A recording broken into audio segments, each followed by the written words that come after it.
the last 2 years. Alrighty. This is the Old Farm District Neighborhood Association. We are recording.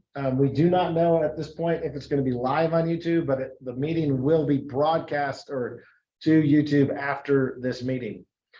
We are going to be having these meetings monthly as always, but now we're going to be doing a hybrid process. And next month, we're not going to be having a board meeting because we are going to have our general meeting, and we will discuss that towards the end of this meeting. For those of you that do not know, the Old Farm District is one of 13 neighborhood associations. We are one of the early ones. We're quite active, and we're tasked with communications with the city and the other municipal agencies such as parks, the school district, the police department, sort of two-way. We have a full board, and at the end of the meeting, I'm going to be discussing some changes to the board that will be addressed at the general meeting. First off, I'd like all the board members to introduce themselves. My name is James DeRofi. I am the board chair. I'm Karen Johnson, the land use chair. Go Ross. Ross Tinsey, the NLA rep. Brian Kennedy. Jen Sawyer, Community Outreach. Our other board member is Dave Johnson. He is unable to attend this evening. We are also fortunate enough to have new city councilor Mike Riley joining us. Mike, if you want to introduce yourself. In a second, I'm going to let him give his whole spiel of whatever spiel he wants to give. Sure. Mike Riley, I'm one of the newest city councilors elected last fall and sworn in January 4th. I've lived in Bend since 1997, lived in the same house that my wife and I bought back then, and remodeled it once, and raised kids here. They went to school here. One's still living here, one lives out of state now. I work at the environmental center as my day job. Been there since 2008. I've been involved in city stuff for a pretty long time, and most recently I've been on the urban growth boundary expansion stuff that happened a number of years back, and then most recently on the citywide transportation advisory committee. Helped co-chair that with several other people in the community and the TSP plan that came out of that, and then co-chaired the campaign to pass the bond measure just over 2 years ago with the Chamber of Commerce and a variety of other people that were on that campaign. Really interested in the livability of the community, sustainability issues. That's a big part of what we do at the environmental center, and just making Bend continue to be a great place and ideally affordable, and dealing with all the big issues that we know are in front of the community today. So I think I had a couple other things sort of just broadly from the council perspective I wanted to just share. Should I do that now? Give me 1 second. Since this is our first hybrid meeting, I just want to remind everybody who's joining us online, if you have any questions, raise your hand, and then we will get to you. Ross is monitoring all of that. Everything needs to be polite and civic. Just because he's your city councilor, you not get to scream and yell at him. If you do have a question, we ask it to be precise and concise, and respect his time as well as everybody else that does show up. And before you do speak, we also have been working in tandem with Southeast Neighborhood Association. So Jim Christo has joined us from the Southeast Neighborhood Association. Just because our border is Murphy Road does not mean our ideas and our concerns stop at a road. We've done a lot working with each other in the last year and a half. Yeah, I just want to mention that my vice chair, Susie, is also on the line there. So she's on Zoom. All righty. Thank you for joining us, Susie. It looks like your name is spelled correctly. So, Mike, now you get to give us your spiel. So I think, for me as a relatively new councilor, right, and I haven't actually been engaged with neighborhood associations directly before. So I see, especially in the beginning here, there's a chance for me to listen and learn about what's going on in your part of town. I live on the west side. I specifically asked when we were talking about who was going to do what to be part of a neighborhood that I don't live in. It's in a different part of town. I did used to work at the landfill in the very beginning when I moved here for 3 years. So I used to ride my bike through this part of town and or drive on a regular basis going out to the landfill. It's at home. So, but that's specifically why I wanted to be in a neighborhood that's different than mine, because there are different issues in different parts of the community. And then I think, listening and learning is kind of a big thing. And how can I help with the issues that are going on, answering the questions that I can and the questions that I can't. I'll try to get answers for all of you. And if there's something specific that comes up between meetings, like you want me to come talk specifically about something, if you can let me know. I can't commit to being at every single meeting, but I'll do my best to come regularly. And then a couple of things sort of broadly speaking on the council. Tomorrow, Melanie Keebler's meeting with the Neighborhood Leadership Alliance. And they're going to be talking about, she's going to be introducing what's come out of our goal setting session several weeks ago and getting input on that. So if Ross, I don't know if you're planning to go to that or not, but ideally, people have a chance to give some input tomorrow. And then the first draft of those goals is going to come out during the work session on March 1st. So if you want to follow that closely, I encourage you to watch the work session. That'll be sometime between the 5 and 7 time. I don't know which agenda item will come up first, but that'll be one of the primary ones that night. And then if you have further feedback at that point, between then and the March 15th meeting is kind of the last opportunity to get input into the goals, right? Because they're going to be adopted as the goal. The goal is to adopt the goals on March 15th. And then one of the things that's in our engagement kind of goals for the coming year, we haven't gotten into the details about it yet, but I think there's been some success in experimenting with these roundtable ideas that the council's done. They did one on homelessness last fall, and then we did a similar approach coming into the goal setting, focused on housing and homelessness and engagement with the community and transportation leading up to the goal setting. So those are where people are invited, and they may be usual suspects, meaning people who like people who serve on this board, but also unusual suspects, people who aren't always at the table, to have a focused discussion and more kind of dialogue and back and forth is the idea. The goal setting was a little more listening, I think, but so we want to work on that in the coming year. There's also going to be roundtables specifically that are focused on neighborhoods. And again, I think that's going to be the same approach. Usual suspects and unusual suspects. So northeast of parts of town, maybe the southeast, not just a neighborhood association per se, because there's some different ways that we do that already, but trying to broaden it a little bit more. But those are sort of two broad things that I thought people might want to hear a little bit about. Again, the details of that are still getting fleshed out, but I think all of us are committed to experimenting more with more ways to connect with people across the community outside of just traditional council. That's basically what I have. Does anyone online or in the audience have any questions for Mike? Yeah, I do have one question. The roundtables that happened during the goal setting were like 45 minutes long Yeah. each. Mhm. Does the council feel that that's enough time, or do you want to extend the time for, more detailed discussion? I'm just trying to figure out, what your feelings are on that. Well, I mean, my personal reaction is I kind of tend to agree that maybe we're a little short. I mean, there's probably always, we could go forever, right? So, and we want to be respectful of everybody's time and the council's time. There's a lot of time that goes in. I have a full-time job, right? In addition to being on the council. And so there's a lot to manage. I'm lucky enough that I've been able to reduce my hours a little bit at work, but there's still a lot to manage it all. So I can see perhaps doing it a little bit longer. It depends on how many people we try to sit at the table too, right? There's 7 councilors, and if everybody's there, which I would assume it would be, if you get 15 to 20 people, you need time to have a good conversation and to be focused. So that's why I was saying that the goal ones tended to listen a little bit more because there was so much going on. But I think you may be right, Jim, that a little bit more time might be helpful. Are those hybrid meetings, Mike? I don't know the answer to that question. If there's going to be a quorum, and we expect a quorum, they'll have to be public notice. So probably they will be at least recorded, if not hybrid. If we're going out into communities, though, it might be hard to always do that. So that's part of what has to be worked out. Like, Okay. Do we have to make them all hybrid? If so, then that limits the places where we can do them probably. As a neighborhood association representative, I completely understand that problem. Can attest to that fact. I don't see any hands up. In the chat, what area do you live in? I live on the west side. If you know where Perea is, or the corner of the intersection of Galveston and 14th or Century Drive, I live a little bit west of there. So is that River West Neighborhood Association? Yes. Okay. Does any board members have any questions for Mike?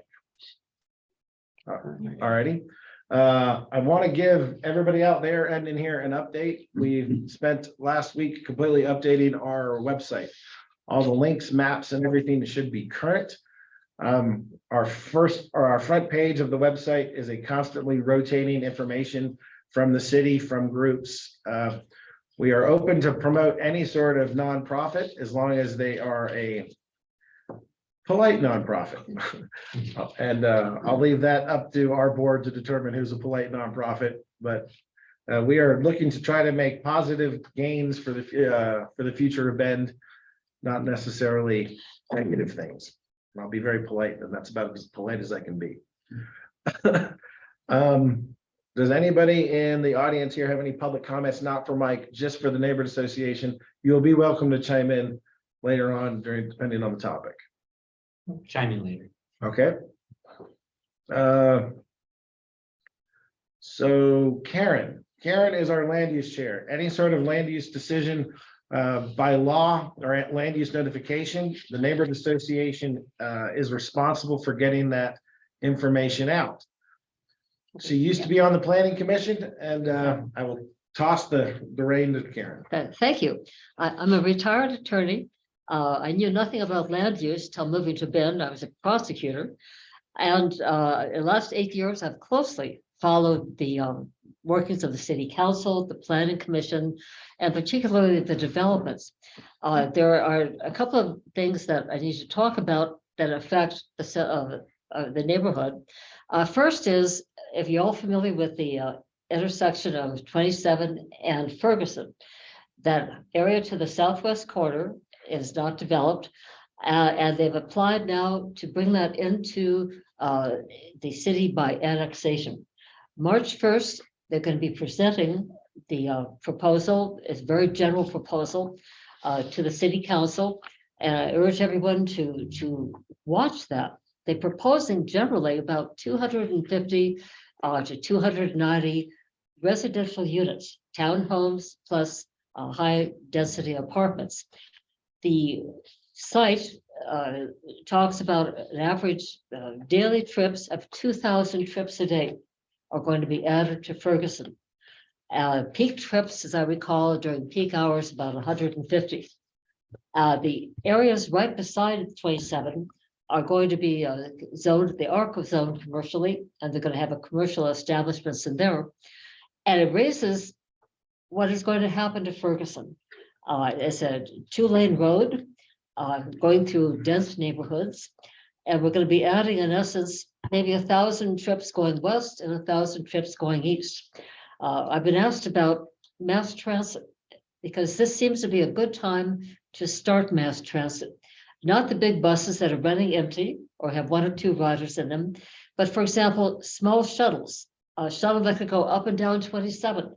So people could go up to Safeway, or they could go up to St. Charles without having to drive their car. But this is a kind of traffic problems we're going to be seeing, high density, and everyone wants to drive their car. We've got to give people an alternative. And I know East Cascade Transit is working on that, but it's becoming, I think, a more critical issue. The second issue is the gas station proposed on the corners of Murphy and Broster House. The commercial area going in there has a restaurant, pub, convenience store, and those are outright permitted in the zone, which is convenience commercial. The 2 proposed auto-related businesses are a gas station and a drive-through. They need conditional use permits. Conditional use permits are kind of special under the code. You have to have, it's discretionary. They have to meet certain standards. We formed the Southeast Neighbors for Responsible Development. That's Jim here. That was not we. That was It a says- group of private citizens. That was not the neighborhood private association. citizens. And they're contesting whether the uses were appropriate for that site. The hearings officer approved the permits, but the conditional use permits. The city council declined to hear our appeal. And right now we're going to be taking the case up to LUBA. That's the Land Use Board of Appeals. It's going to be more difficult because before at the city level, the developer has the burden of proof to prove that these conditional uses are in fact appropriate for that area. Going up to LUBA, the burden is going to be on us to prove that they are not adequate and appropriate. It's going to cost money. I'm an appellate attorney, but I know nothing about land use, which is a very specialized area. And I've already retained a land use attorney who's going to have to help us. And we're going to need money, and we're setting up a site. If people want to contribute money, they can. But that's the two big issues that are happening in our neighborhood. So I would just like to remind everybody and the future that everybody in here is pretty active. I don't know some of the people at the end. Everybody in here wears multiple hats, but we are all civically engaged. So there are often times that we do have members of neighborhood associations, and we work with other neighborhood associations around the city. There are also members of other groups. That is fine. We oftentimes have to remind ourselves and the audience that today's this hat, tomorrow's that hat. Make sure we're wearing the right name tag when we do speak on things. We encourage anybody to come to the neighborhood association meetings. Anybody who's a resident or owns a business in the Old Farm District is essentially an Old Farm member. If you do not sign up for our emails and our newsletters, I encourage you to do so. Karen, that being said, are there any other big land use? No, for this month, the two big ones are that. Might add that we've got this year 3 applications have been approved for short-term rentals. We typically do not post those because the notice will come in and it's a fait accompli. In other words, they're going to be approved. So we typically do not post those. Right now, we only have 3 that have been approved coming in for January. But it's only the beginning of the year. And land use notifications historically has been a hot point for the neighborhood associations and for the people of Bend. By law, there's a limitation based upon distance from the project as to who gets notified. What we try to do is any of the large projects, we put the applications on our website, and we have an area on our website of land use notifications. If people are interested in what's going on, that is the best way to know. These are all at the very beginning of projects, not when you see the shovels. So we try to keep people informed years ahead of what's going on, whether it's a sewer project, a road project, or a 400-person, 1,000-story tall building that doesn't exist. Yes, Mike. Karen, so the one on the southwest corner of 27th and Ferguson, I'm sorry that. the development on 27th and Ferguson. Yeah. I don't recall seeing that was on our agenda, but it could be that it's in a work session. We're getting introduced to it. Well, let's see. I mean, it's not that it's not. I just hadn't heard about it. I only got the notice. Let me Yeah, see. it's posted. Yeah, but it Yeah. for a hearing. But Yeah, it's supposed I to be just got the hearing. notice of public hearing a couple of days ago. And it's I'm set for not doubting you. March 1st. Making sure I'm. But they had a posting about a year ago that they were gonna put. But some is it apartments for- in the southeast Yes, corner of that Can I see? big Yes, piece yeah. of property, I right? understand. Different property. Yeah, Is and it a different I property? understand. they- Yes. Go ahead. I'm looking at the application right now on my website or on my internet or my computer. It's application for 41 townhomes at Peril and Ray. But this is a North Peak development annexation of the 40 acres at Ferguson and 27th. So are there any specific questions you had? No, I just live down there. and, Yeah. I'm not real happy about the whole thing. Because, I mean, we've walked there for the last 30 years. I mean, it's a beautiful piece of property. A lot of people walk it, it'd be nice if Ben Park, pony up and bought some of it and put a park in there.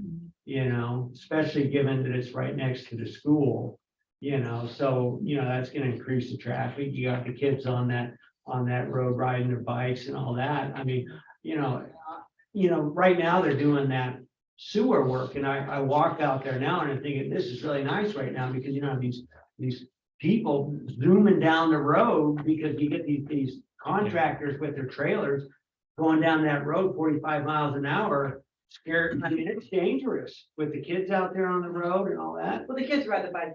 So, I want to, before we go any further, just to be really clear with folks, this is going to be another one of these, like, it's a type 3, it's a quasi judicial hearing, so what happens? Well, I guess the annexation is probably legislative.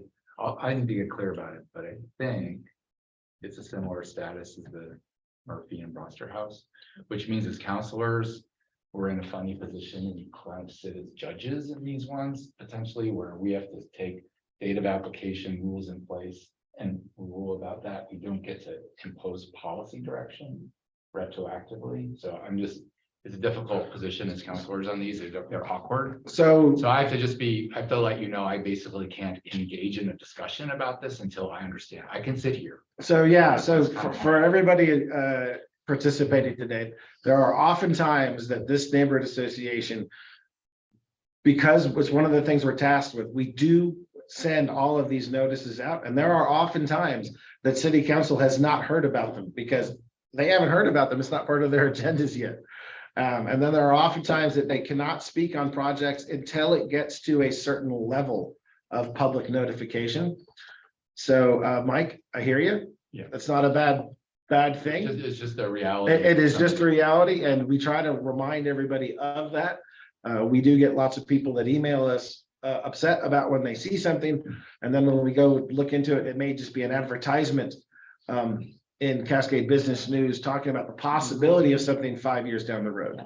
So you don't know. We try to follow the rules, but at the same time, if you don't know what's possibly going to happen, you don't know. Can I see that again? So yes, Karen, thank you for that notification. So I Everybody's wanted to got to ask follow Karen that. about that. And it's important to notify people. Yes. That's Brian? Well, I wanted to follow up on that development because the literature that I had seen regarding that annexation and the development there and its impact on Ferguson Road. Quote, correct me if I'm wrong, but I think their traffic estimates were around 2,200 additional vehicle trips per day on the residential piece of that. That's right. And that's not the commercial. And then Just the and residential. then you add the commercial, which I don't think we know what that is yet, right? Well, I saw a figure of 9,000. 9,500 is. Well, that's what I saw too, and I just was gonna just raise that flag, and does that feel right?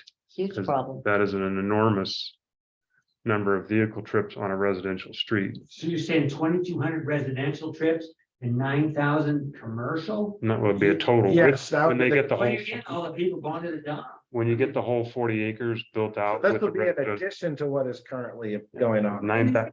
Feels it's okay. I mean, the city's purpose is to plan. So a little bit of history.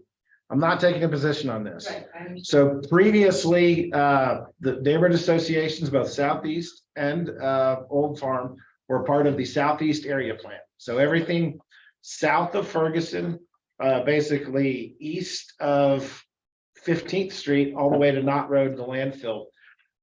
There's a huge section called the Elbow, and there was a 2+ year process because it's part of the urban growth boundary of how that will get absorbed into the city.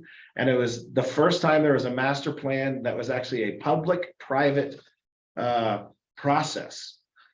So this is all new realms for us as residents and city councilors, new ones, old ones, and developers. In the past, it's been the developer comes up with the master plan and then goes and presents it to the city following all the rules. Statements such as people are okay with this, not okay with this. If I walk down the street and asked everybody, you're going to get someone that says no, someone that says yes. I encourage everybody online and here in person. You have to attend these meetings, follow these things. There will be times when public comment is allowed, but at the exact same time, development and infrastructure requirements are not necessarily required, but there's state laws, county laws, and federal laws that if they are followed, the developments will happen. Some people do not like to hear that, and I completely empathize. That said, there is a lot that you can do as a local neighbor, and you can have a say in this. You can participate. If the road is not up to specs, we can request that the roads be prioritized as part of upgrades. If there are not sidewalks, things like that, if they're not safe pedestrian access. The last few city councils have been very active about adding commuting options. The southeast side of town has basically been waiting for decades to get a lot of infrastructure. Now that time it's here. I myself have been part of this board for 15 years, so I've seen a lot of this happen and not happen. I'm not saying don't pay attention. I'm saying definitely pay attention, but stay calm until it's time to not stay calm. And explain the online permit system, because people may not know about that. I will let you explain the online permit system. The city has done a really, I think, a spectacular job of getting the technical information out. If you look at the notice, it references going to the online permit center, and it will have a project number. If you click on, you just type in Bend, City of Bend Online Permit Center, excuse me, it comes up a window, you click on that window, and it gives you the option of typing in the particular project number. And you do that, and then all the documents that have been filed so far with the city, with the engineering department, with fire, with police, site plans, the physical layout of the buildings, all of that is on there. And it's available for reading. They typically have, for example, a burden of proof where they talk about what they expect the traffic to be. It's a huge source of information, very detailed, and it gives you an idea of exactly what they're planning at this point. And to add to that, the city has recently created a Go Bond dashboard, which is now on the front page of our website.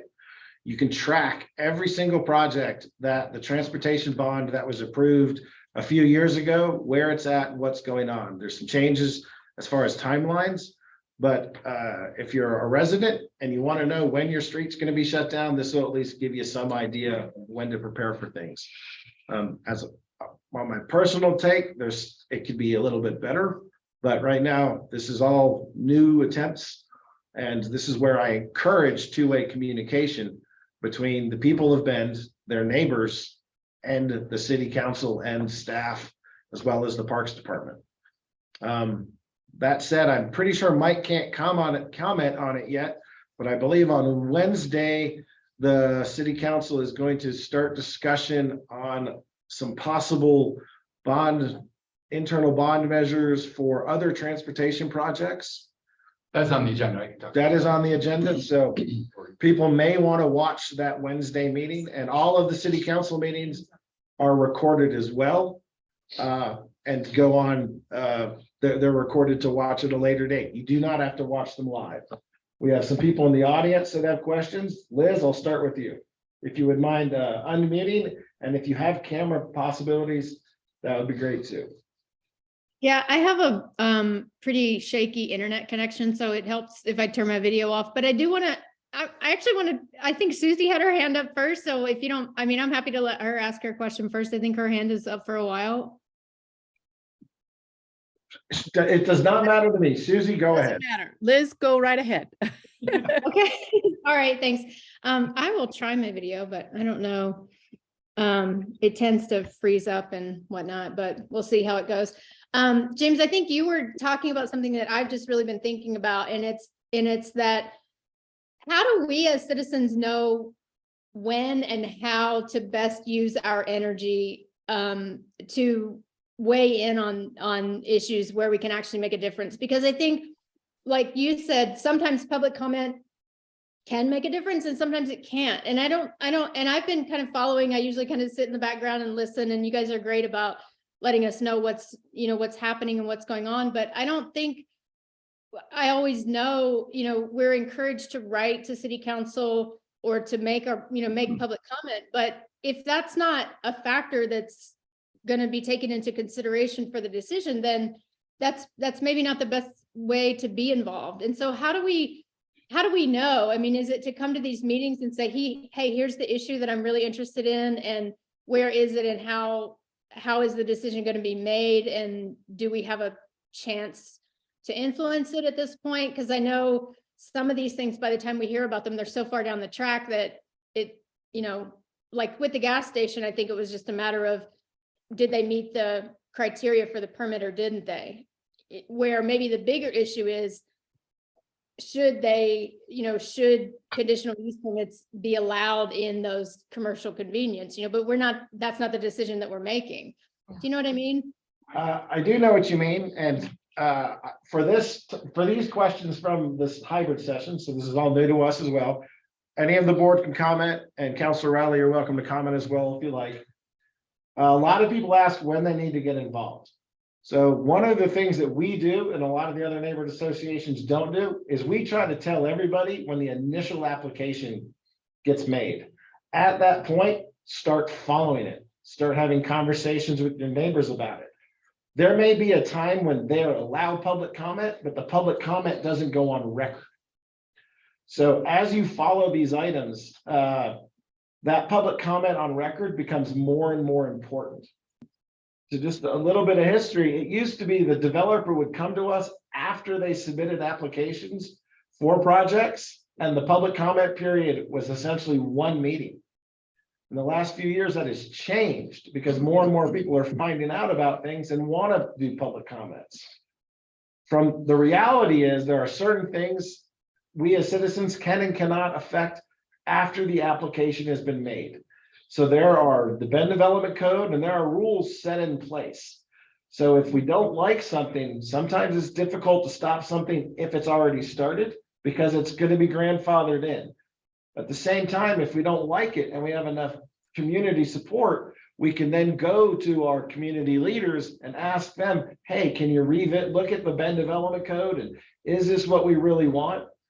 Most likely they're going to give you one or two answers, possibly, or it's a state level or a county level issue. That's not them kicking it down the road. It's truly the case. It's a state or county level issue. That doesn't mean we don't have a say. I encourage absolutely everybody to understand we have a say. But if it's a state level issue, that means we need to get our state representatives. Mike, who's our state representatives right now? We have Jason Crop. Jason Crop, for this part of town is Jason Crop. For this part of town. So And Tim Canoa will be your state. and Tim Canoa. So these are the people that are the ways to start higher level conversations, but at a local level, talk to your neighbors, attend these meetings, and then we will help you figure out who to talk to. It may be a city staffer at first, it may be a city planner. And I guarantee you that person is just doing their job. Always approach them politely. Don't get mad at them. It's not them, they're just enforcing the rules. But we can help you find the person when you should start talking to people and to make the most. But if I can add to that. Yes, Karen, of course. This has put a finger on the problem. And that is amending the code itself. In this case, the idea that you put a gas station in a dense residential area within a distance of half a mile of 3 schools and a huge park. So many people said, when I told them that the conditional use permits have been approved, they said, "You're serious? Are you kidding?" But you go to the code and there's no specific provision that says gas stations, number one, are not allowed within so many feet of a school. No provision that says you cannot have more than one gas station within a mile of each other. Those are code provisions. And from a cynical viewpoint, I've not found them very, very helpful. Because, I'll give an example, a 26 lot subdivision across the river, the developer wanted a waiver from several standards. The standards have to be clear and objective before you can get a waiver from them. The hearings officer struck down 10 sections of the Bend Code. He found 10 sections were not sufficiently clear and objective and therefore were not enforceable. The neighbors had their other issues. They appealed to city council. City council did not hear it. And they went up to LUBA, and I think it's been remanded from LUBA. But I emailed the city attorney's office. I said, 10 sections of your code have just been held unenforceable.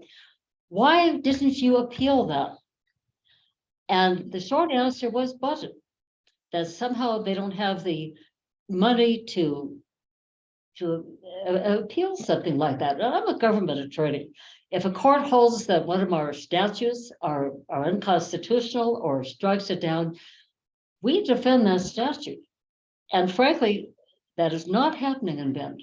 The statutes are not being defended, and I don't know what to do about it.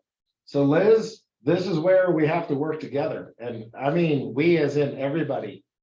If there are problems like this and they continue to happen, that's when petitions and going to public meetings, and when I mean public meetings, I mean city council meetings. And if we can identify problems, and they are problems, we might not stop the first instance, but we can get the code changed. And I'm not gonna put this on Mike because he's a brand new counselor. And people tend to blame the current city council, but a lot of the decisions we see in front of us were made 3 city councils ago. Now I'm not putting him, he's not getting a pass, but you know. And I'm super excited about, city council, like the current city council, and I think there's a lot of good energy there. I didn't mean to cut you off. Yeah.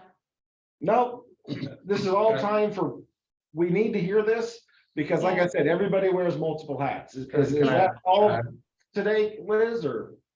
I'm sorry? Do you have anything else to add? You can always send us an email. We can help direct you to the proper city resource. Yeah, I mean, maybe I'll follow up an email. I just want to say that that's super helpful. And because I think the last thing that I'll say is just that, I just think that it would be, as much as we know about how we can help, how we can make the growth increase our, quality of life rather than decrease it as things grow, because growth is going to happen. Like, we know that, and so my concerns are just the aggressive driving and like things like, as it happens, it's not a matter of like stopping it. It's just like, how can we make it a cool little corner of the city to live? And, but yeah, if I have specifics after that, I'll email it. Great. Thank you so much. And before I switch to Susie real quick, I just want to remind everybody that there are service requests and code enforcements. These are simple forms that you can fill out and send to city staff. If you do not feel like you're being heard and you're following all of those instructions, I then say, take the next step. And if people are speeding down your street and you get 5 or 6 people on your street to submit that code enforcement, that holds a lot more weight than if it's just one person complaining about the grass is too tall. And I'm being facetious, but that is the case. James, can I just, Liz, I want to just say, the whole speeding thing, I think, is a thing that, for me personally, I think it's a big issue across the entire city. People are driving too fast on our roads. Some of that has to do with the design of roads, and that is slowly changing. But of course, it comes down to redesign roads takes money, right? So we're trying to do that. Some with the bond measure, like in my part of town, the Galveston corridor, that, that's still this debate with the businesses. It's like locked up in a variety of things, but it's very wide. So it's easy to put your foot on the gas pedal and get going too fast there and going 30 or 35 instead of 25. And I think it's across the whole community. We need to hear concrete examples, I think, as counselors, about speeding issues. And, and people's proposals for how to change it. It doesn't mean we can do all of them, but we need to hear concrete examples. And I had somebody else reach out to me in my neighborhood about this. So I just would encourage you to do that. And, occasionally if you can come to a city council meeting and just say, I'm here to tell a story about a problem in my part of town. This is what I'm seeing. And I've seen it 3 other places as I move across the whole community. The more we hear about that, the higher it's going to come up on that one in particular. Because I think some of the answers are relatively low cost, though they might be controversial. It's basically enforcement of slower speeds, frankly. It's what we need to do. And there's a lot of evidence that works in designing roads that are narrow. The other thing I would say is that getting in early, like James said, is really important. And I think as a result of one of the commitments we made as a council at the end of the decision almost 2 weeks ago on the Broster House and Murphy Road is to revisit the convenience commercial in particular zone, and also, what can be allowed there from auto-oriented uses and gas stations. I'm not committing to any outcome because I want to be clear that we do have to think through the whole thing. Some people will say that if you get too narrow on what you allow, you actually will stifle investment in in those properties. So we have to have a balance somehow where you're going to get private sector money interested in making change and creating creative or convenience commercial, for example, because it doesn't happen magically. We don't do it as a city. We rely on the private sector. So how do you set up a set of rules that are reasonable, but also still are going to invite private money to come in and make those investments? Because otherwise we won't have the walkable neighborhoods with local services that we want. So I'd encourage you to engage in that process when it happens. The best way to do that will be paying attention to the neighborhood association, I think, so that they can alert you when it's happening, right? When we have that particular discussion. The code changes, updates does happen periodically. And it's sort of an ongoing process. And unfortunately, we learn about problems sometimes because we can't change one from the past, but maybe we can change something in the future.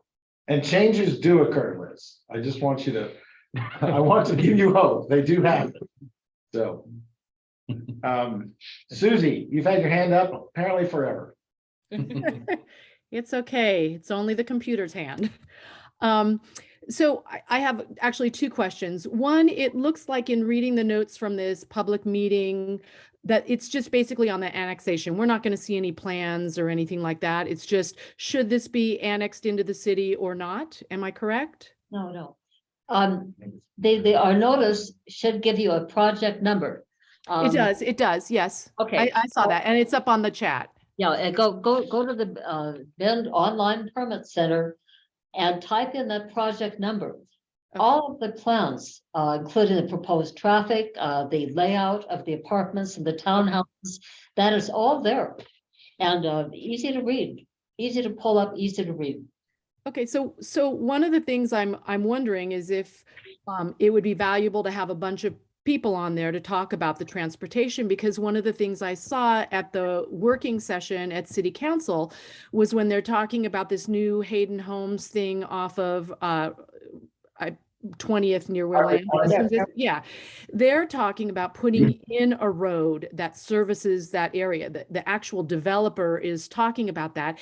And I think because one of the things I'm really aware of is that the city doesn't have a lot of money to make these changes or to, I mean, it just is a fact. And so, as these developments come up, that might be something that citizens request, and then it works to the advantage that the developer can then help facilitate that. It's just a thought. My other question is sort of in the same vein as Liz and Karen, and that is, and James, I know you were in some of our earlier conversations about this. When you start at the ground up, which we did, we had a very large group of people with the gas station on those meetings with the developers and whatnot. So we were on those very first meetings. We absolutely, almost to a number, a lot of emails went out to City Council to bring up this issue. The problem is, and Mike, this is something that that I don't know if you're aware of. The moment that citizens can speak to City Council is at that time. The application hasn't been put in yet. The members of the community have an issue with whatever the development is, and we are speaking to who we are told. I mean, we had a lot of communications with the planning department, and they said, this is who you should talk to. Then we were turned away because we were told that City Council can't hear us because eventually it might come before them and whatever else. So really, the only instance that citizens have is to then write letters, which get posted on the planning board. The problem with that is that when citizens write letters complaining, it actually allows the developers to have an advantage because the developers actually have goalposts that they can meet in the development process. They have clear and designated goalposts. If they meet those goalposts, they're almost ensured that they're going to be approved for this development. Citizens have absolutely no goalposts. The process is like a foreign language. The code is very difficult to read. So we do our best. We raise a ton of money of taxpayers' dollars, which frankly could be better spent. You know, I'd rather donate it to the city so the city has money to change the codes. But we don't have any goalposts. We don't have any real way to make change at the time that change can be made before that application is put in. And then once that application is put in, it's like a direct road to approval. And it's sort of not the city council's fault that by the time it reaches city council, they don't really have a choice or a voice, because it's already gone through the planning department and met its criteria.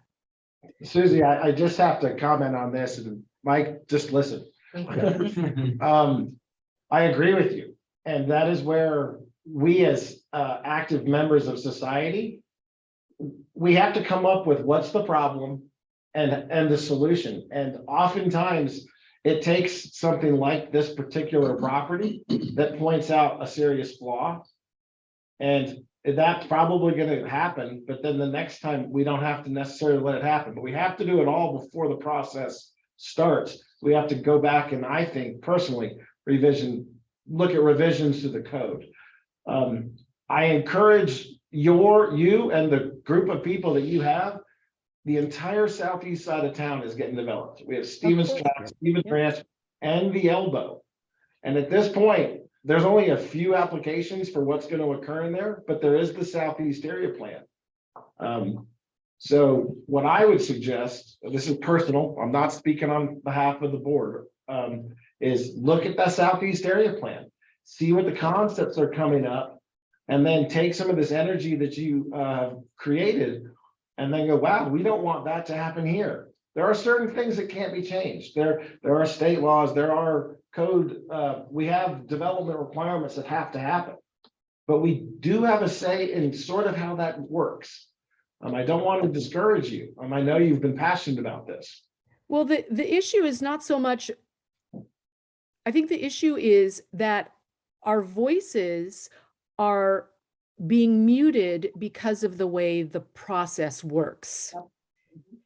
And that is really, it's very, very frustrating. And it's, you know, development is going to happen. I tell everybody who talks to me, you can't fight the development. We have this land, it's beautiful land, and we will have these houses. But so I don't think anybody is denying that development is going to happen. I mean, it's hard to see in these open lands. Nobody's denying that. But the issue is more that if developers have goalposts, then we who are going to live near these developments need to have clear goalposts as well. It sort of lends itself to what Karen was saying in terms of the code and how the code works. So I respect the fact that council is going to revisit or hopefully talk about how these codes work themselves through, and hopefully this whole idea of a CUP versus, you know, things appropriate in a general commercial as opposed to a CUP. And then my last issue is just that when we look at a lot of these projects that are happening, these are companies that are coming in who are not Bend companies. They're coming in from Texas and they're coming in from other places who don't, you know, Bend has a certain appeal. People like Bend because it has a vibe or whatever you want to call it. And so when you have these people from other places coming in and saying, oh, here's a piece of land and I can do this because I have goalposts, we have a problem. And so if we can't hit that at the very beginning, which we did, I mean, we worked our butts off even before anything was put in. You know, I think so I don't, it is frustrating and I don't know what to do. And I appreciate, James, that you still feel that we have a voice, but I'd like people to be a party to helping make those goalposts for citizens that the developers have. I hear you, and I'm gonna wrap up this statement to see if anybody else has any comments. Essentially, when the urban growth boundary was expanded in 2016, I think, that was when a lot of these goalposts and zoning were set. I understand certain people got involved more recently with this particular gas station, and this particular gas station, it sort of fell through the cracks when there was a land swap with the Parks Department and with the school district. But I understand your frustration, and a lot of these take time. And literally the time that a lot of these discussions should have happened was in 2016. And that is the frustrating part for me. Because I hear people that get upset, and unfortunately I'll be like, yeah, that conversation was public notice for 2 years. And it's frustrating. That's why I say I do know that changes can happen. Just recently, we had a short-term rental issue in the old farm where somebody got 7 units approved in one tax lot, and that was never supposed to happen. And the city went back and fixed it. So it's not going to happen again, but the first time it did happen. And there are numerous examples like this that I could give around the city over the last 15 or 20 years. So I am positive that change can happen, but sometimes it takes this to get 200 people riled up to go, wait a minute, what's going on? It's more like 2,000 people, but I appreciate what you're saying. Right. I mean, I'm not trying to discount the numbers. I understand. And that said, you're doing everything right. You're part of Southeast Bend. You're coming to these meetings. You're talking to council. You now have a network of 2,000 people that you can contact again. That sort of community engagement is what makes changes. That is the challenge. Because you're right, that developer, it's just a lawyer filling out a form. Mhm. And they're getting paid well to do it. Yes, they are. We're going to hit them with more pain. Susan, I will continue to watch the process. Does anybody else online have any questions? Oh, Yeah, before you have in go back person. over there, I've been waiting for an opportunity because I think this is exactly the kind of thing that you're referring to. So in the meeting notice for this meeting, there was a mention of these 41 townhomes that are going in at the corner of Peril and Ray Road. I happen to live right at that corner of Ray Road. Yep. And so the apparently now is the time for this public comment. So I wanted to make sure that I had the opportunity to raise the issue of transportation and traffic and speed right at that corner. That particular corner, right where Ray Road and Peril are, is a blind corner. And it's also a corner that a lot of speeding goes on. And not only that, but the roads are treated differently. So if you look at the What do you mean by plowing, that, if you don't mind? what's that? What do you mean by the roads are treated differently? The way that I mean they're treated differently is if you look at Peril Road, it receives a lot of traffic. So the road is cleared of snow and other things in a relatively timely fashion compared to Ray Road, which may not get plowed at all. And I actually took photographs back in mid-December when Peril was 100% clean and Ray Road was a complete sheet of ice. And the combination of Ray Road being a sheet of ice, the blind corner, and the speed combination makes that a very difficult place as it stands right now. The proposed property that's looking to go in here is looking to put one of their 2 entrances directly across from Ray Road. There are 2 things I think they're talking about doing relative to Peril. They're talking about widening the street and they're talking about putting a crosswalk in.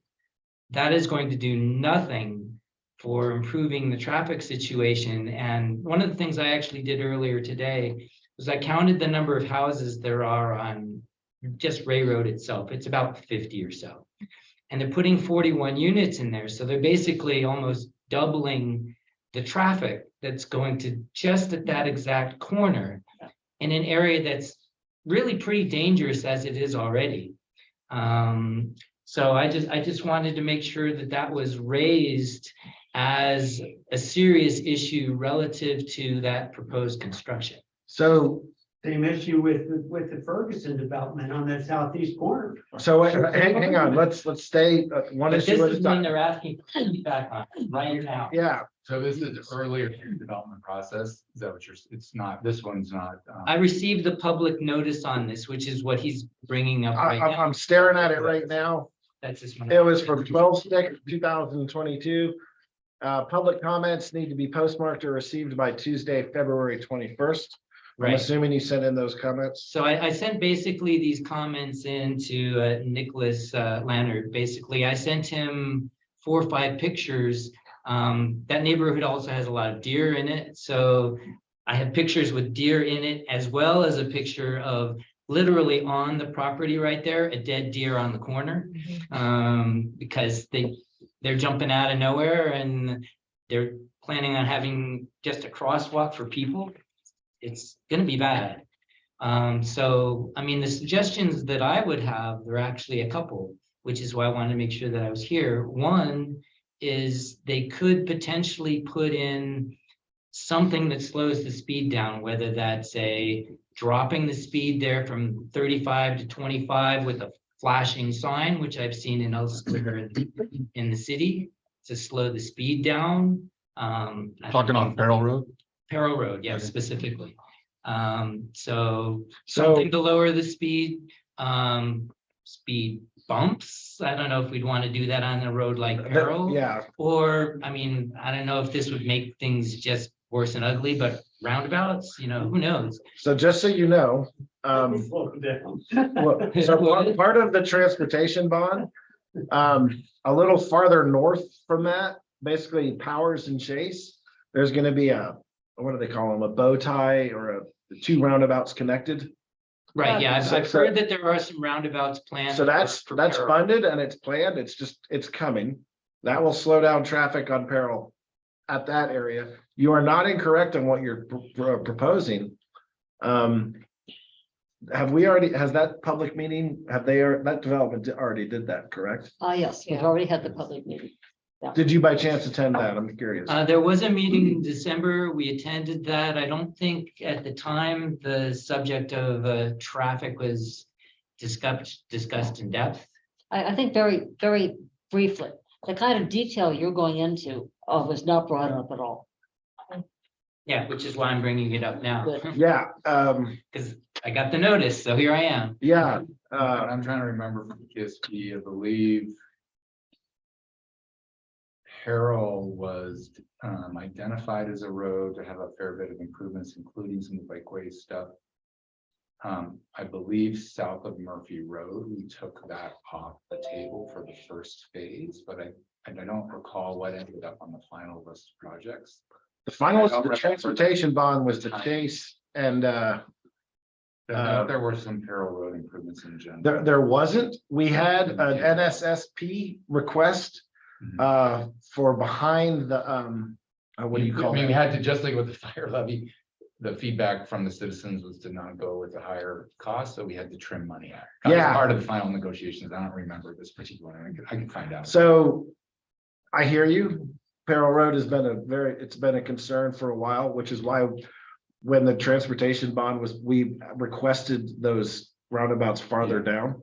And they did get prioritized and they did make it. Yeah. Those were added in towards the end because the Chase Road connection was happening. Yes. all the way over to Broster House. And at this point, all I can tell you is keep talking with Karen. If you want in the next week, she loves to go present this stuff. She thrives on it. At the same time, there is the transportation system plan. And I hate to say this, a lot of it comes down to money and a lot and the voices. So it's not that Peril, right now, there is only 50 houses on Peril. But probably in the next 10 years, a bunch of those houses are going to get torn down. And for everyone that gets torn down, you're going to see another 30 or another 35, pop in. And I know that doesn't make you happy. Yeah, I understand. But what we can do is that can then help maybe prioritize Peril Road to be modernized. Because right now, the southeast part of town is a bunch of old county roads built to county standards 30 years ago with bad road beds, no safety parameters. No sidewalks, everything in that stand. yeah. I mean, I don't mind the fact that Carroll isn't completely clean to the level that, or that Ray isn't clean to the level that Carroll is. The main thing I'm concerned about is, I know, for instance, you know, it may even happen tomorrow when that road ends up being a sheet of ice and people are zooming down Carroll and you're on an area where you have to, you know, jump out quickly on a blind corner. Sometimes those are in complete conflict. I hear you. Murphy Road got modernized. And we've already identified and we're trying to figure out this board that there's been a bunch of accidents. Hold on, let me look at that. Of course, Jen walked out of the room right now. Off of what is that? Tapadera Street or Benham. There's a corner on Murphy by Benham. So there's been, so they made the road modern, but there's now been 3 or 4 accidents in the last year and a half since they finished Murphy Road where there never was. So we're gonna have to go through and we're gonna do our best to put in a neighborhood street safety program request, and that has to be addressed. Because if that's within the first year and a half of a project being done, that's just not a good thing. And that's something we can make a difference on at the neighborhood association. We got to, I think we're supposed to make that request in sometime in the next 2 months as well, right? I believe they're due by like sometime in April. As the NLA rep, I will defer to you on that knowledge. For budget stuff? Sorry. For like locations, for basically putting in requests for where like speed radar signs are gonna go. Speed safety program, Yeah. street safety program. Yeah, Now, I've not gotten notice of that at all. I'm an LA rep as well, so is that something that, we've been kind of focused on goal setting, I think. yeah, and it's just, that's not come up yet. Yeah, I think we talked about it a few months ago, but you're right, we haven't talked about it yet. Maybe we'll get it, talk Do you want about me it to find tomorrow. out, answer that question? Yeah, or I was planning on bringing it up in tomorrow's meeting. Oh, good. Well, So there is one other comment just relative to this property that is looking to be developed, that I don't know if this is the right group to mention it, but one thought that I had to at least not magnify the problem of the traffic in that area. Right now, they're talking about having an entrance directly across from Ray Road, which is going to make that area more difficult. One option would be, instead of having the entrance come out to Ray Road, if you look behind the unit, what you'll see, just if you scroll everything there just slightly over, you've got basically the Humane Society right there in the back, and their whole parking area that's back in behind there. There's actually a lane that heads directly out to Badger that is an open lane that really could be kind of like a driveway access to that whole complex if that was something that someone deemed appropriate. What you just suggested is completely above my head of understanding, and I've been doing this for a while. I mean, all I'm suggesting is that that corridor, literally where the cursor is right now, Yeah, that little open area goes straight out to Badger from the Humane Society, and it comes straight down to where the new property is going in. So I don't know what's going on in that whole stretch or whether they've even thought about it. my guess looking at it, that's private property. Right, they'd have to purchase this, not to mention put an easement in on the Humane Society thrift store parking lot. You're taking out, Whenever stuff they're you start parking. talking about how somebody should address their private property and somebody else has to deal with it, normally it doesn't go anywhere, and that's America. Just throwing out another option Yeah, that no, I hear you. might be a solution to a problem. Karen, is there any? Yeah, I do have a question suggestion? for you. When you say you submitted comments, Mhm. yeah, were you able to say that a particular code violation was violated? I don't 'Cause know that's- of a 'cause that's particular what I- violation. but- There's a problem we've run into in Southeast Bend is if you don't allege a code violation, your comment basically goes into the drink. It's just not considered at all. All I know is That's part of the goalpost problem Yeah. that Susie Well, it admitted says to. it in here, it says that the failure to raise an issue with sufficient specificity to afford the decision maker an opportunity to respond. Yeah. precludes an appeal. I mean, you have to ground it in the rules. You have to ground it in the rules, and That's, that was one of the problems I've seen on some of the comments that have been submitted on some of the projects, is they're not grounded in the rules. well, and that So gets they to get thrown back out. to the issue, the policy questions have already been answered and a set of rules have been set up, whether they're right or wrong, like this is the process, right? And then, so now they're applying those rules to this thing, and you don't, especially once it's been submitted, you don't get to reach back and change the rules then. So, I mean, that's this issue of the constant needing to iterate. Well, I'll Yeah. throw it out as a Yeah. question then. To the extent you can do that. Given that there's a magnification of an already existent traffic issue that's going to be caused by this complex, But I what issue suggest- could I throw out to put it against? The city engineer, because if there's a specific code or specific, as standard specifications, is where all the details are. The city engineer had to approve this. It'd be worthwhile to talk to them. Karen, what I'm gonna do for time stakes, we're already over. Alright. And there's some very good conversation going on today. Jim, I appreciate that comment. Same Mike. Karen, please, can you reach out with him and give him that idea after the Yeah. this meeting or tomorrow? Do that. Thanks for listening, by the way. No, I'm glad you came, and Yep. it's without these conversations that things don't happen. So I don't know if you're gonna be happy, but I do know that entire road's gonna be changed at some point. Mhm. The question is when and how. That being said, no hands from the audience? Did you have some public comments that you wanted to make? No, I've made them. I'll wait till, I just appreciate what Susie said about the goalposts. I think that's the highlight of the night. oh yeah, I think that was great. And if there's some way we can help get that process going, because she's totally right. I believe there is, and it's, Well, how do we do that? let's chat after the meeting, or these conversations don't end when the meetings do. They continue on for a long time. Back to the agenda. Ross, can you give us a real quick NLA update? Goal setting, so we've been focused pretty intently on that over the last couple of meetings with city council. Some of the things we brought up, just trying to continue to increase community engagement and involvement. Managing growth is a common topic that the NLA and those that we represent wish to have included in some of those goals that are being set. Tree code was a huge one, and it sounds like it's getting additional traction or support from other areas. And then that neighborhood safety that I already touched on a bit, that's looming, and we're looking here in our little area. There's speeding on 15th on Peril, as we already discussed, as well as on Broster House. Those seem to be the kind of the themed roads in discussion for somewhat intense speeding there, and some of it I've experienced as well. I'll leave it at that. The rest of it can wait for next month. And so a reminder to you and everybody on here. So the NLA is actually the current two-way communication set up for the neighborhood associations with the city staff and city council. During the times of COVID, nothing really worked well, including the NLA. I'm not going to point out a single thing. The world had a really difficult time, and those things are trying to get fixed again. Due to bad timing, NLA meets the day after our meetings, but that's also a good thing, because everything Ross is hearing right now, he can bring up tomorrow. Jim as well. Yep. I want to add one more thing to this meeting before we call it.